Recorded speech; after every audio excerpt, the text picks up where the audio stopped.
Hello, it's Annabelle Beckwith here again with another Beanbag Talk. Here I am on my trusty beanbag. Today I'm going to be talking about communicating with your stakeholders. Well, the first question is, who are your stakeholders? You will know, but you may need to give it some thought. Let's imagine that you're involved in a project at work that involves a change of some sort. Perhaps you are in an IT department, you have noticed that there's a particular aspect of a function or a system that could do with improving, you think you know what to do, but you need to involve other people in bringing that about. These people would be your stakeholders in that example. Who might they be? Well, if you've come up with an idea, it's likely that your line manager will be one of your stakeholders because they will need to be bought into the idea in order to give you the time to put it into practice. Your colleagues and team members may be stakeholders as well if they're going to be involved in this change. Users of the system will also be stakeholders, and you need to think specifically about who those people are. It may be that the finance director is one of your stakeholders if it's going to involve an additional cost to sort out this particular part of the system, and you may need to influence them about, well, what are the benefits of investing in this particular change. So you see, there's going to be a number of different people who might be involved. So taking a different example, let's imagine that a company wants to build a sausage factory on the outskirts of a small town in a rural area. Who might the stakeholders be?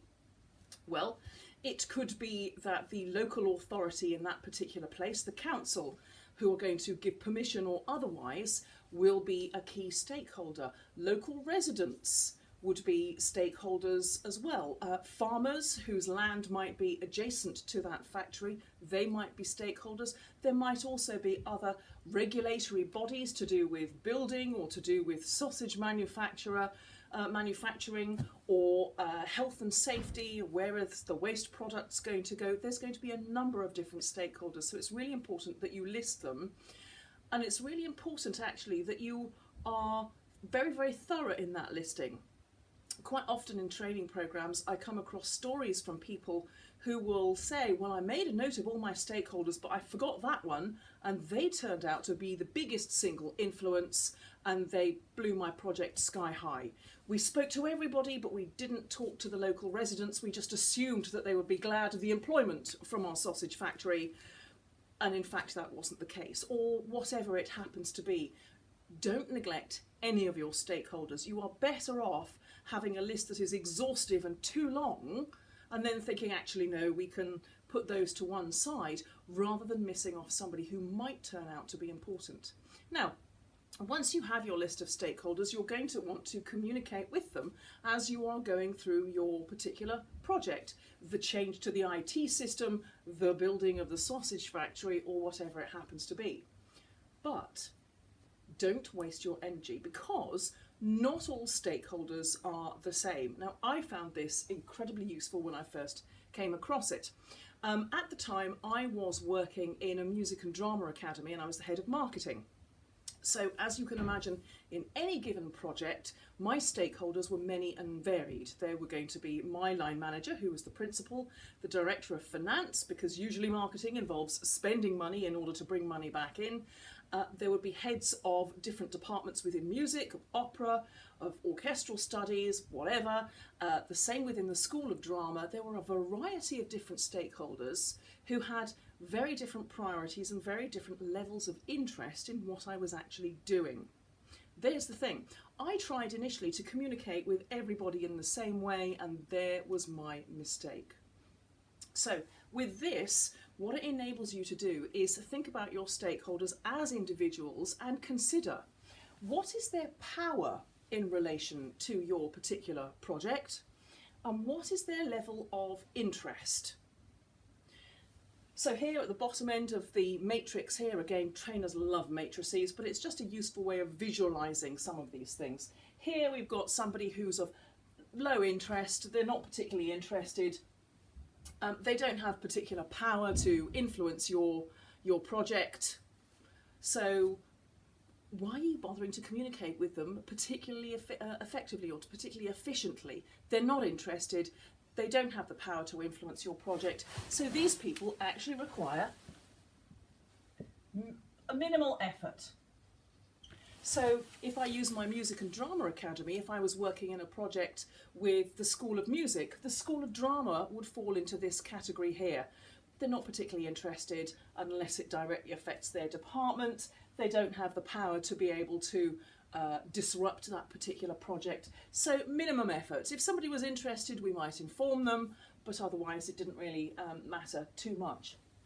Now, sometimes there are people who aren't particularly interested, but they could have the power to influence your project, either to help it along, or if they disagree with it, to perhaps put stumbling blocks in your way. And these people, in terms of your communication, it's important to keep them satisfied. Now, here's the thing.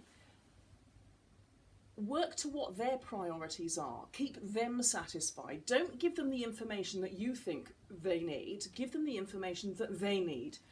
There are some people who, although they're not particularly interested, they will want to have a level of data and detail. There's going to be other people who, even though they're powerful, they're quite happy for you to get on with it and to run the project. Ask them what level of information they would like.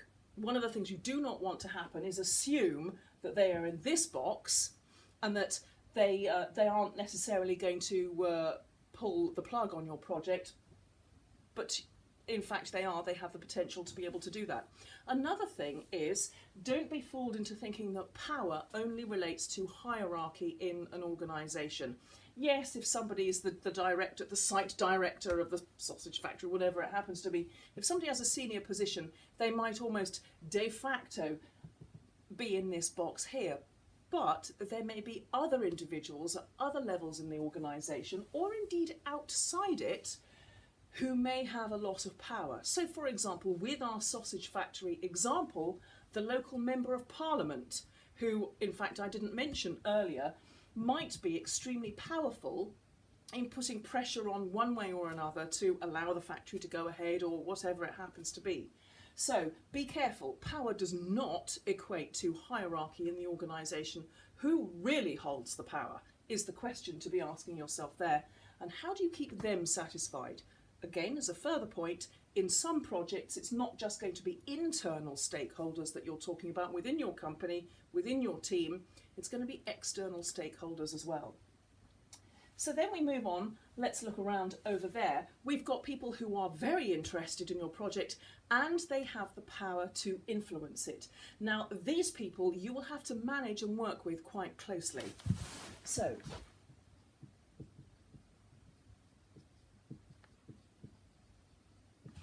I'm going to put manage and involve there. Now there's two things. They will want to be closely involved. Again, you may need, because they're powerful, to find out from them how much information do they want, how much involvement do they actually want.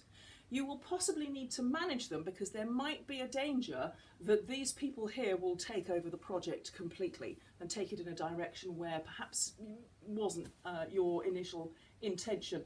These people, though, in terms of your communication, in terms of your engagement, these people are the highest priority. These are the people who will make it happen or will make it not happen, because as we're considering this, there might be somebody who's very interested in the project and who's very powerful and they hate it. They have a vested interest in not implementing the new IT system, in not seeing the sausage factory built or whatever it happens to be. So bear that in mind. Most of your emphasis in communication is going on here. Now, this is obviously going to involve influencing skills, negotiation skills potentially, and this will branch off into a whole different area, but your focus here for getting the job done is very much over here. Do not waste your time informing these people here when your efforts need to be up here. We also have another group here, and these are the people who aren't particularly powerful, but they're interested. And these people we keep informed.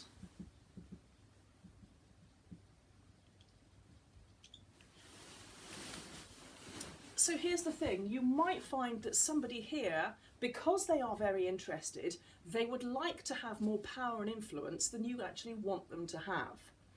So in this instance, you're keeping them informed, but you are also managing their expectations.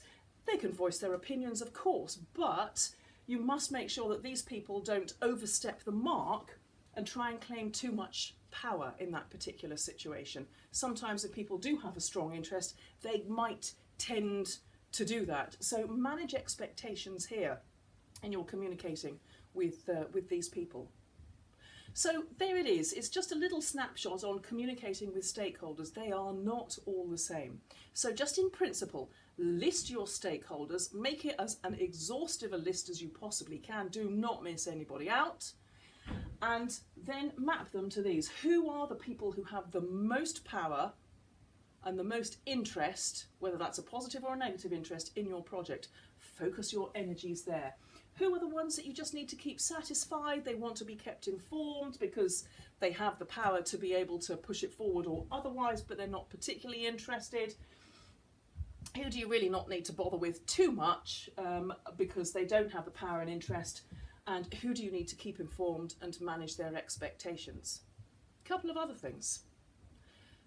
People can move around this.